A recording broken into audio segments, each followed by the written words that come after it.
Parabenizar a família Eliolá, mãe Carmen, pai Carlito, pai Claudinho, pela belíssima festa de Pai Oxum Maré, de Mãe Oxum, pelo tombamento do axé.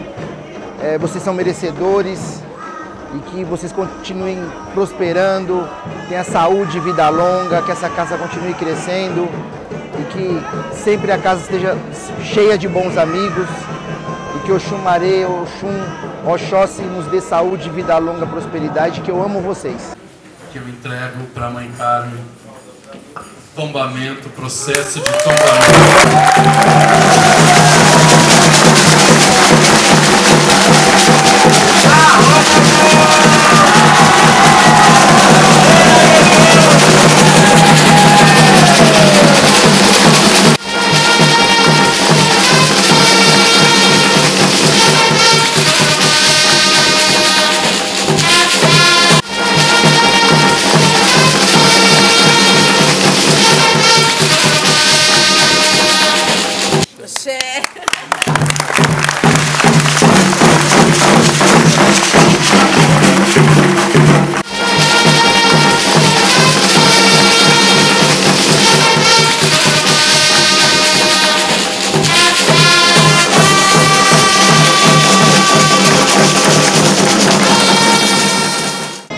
Bom, eu sou suspeita a falar, né?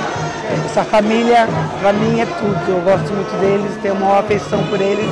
Então, o que eu desejo pra ele é muita felicidade, muita prosperidade, muita saúde, paz, tranquilidade para todos.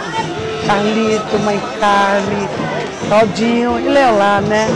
Muita paz, muita prosperidade para eles.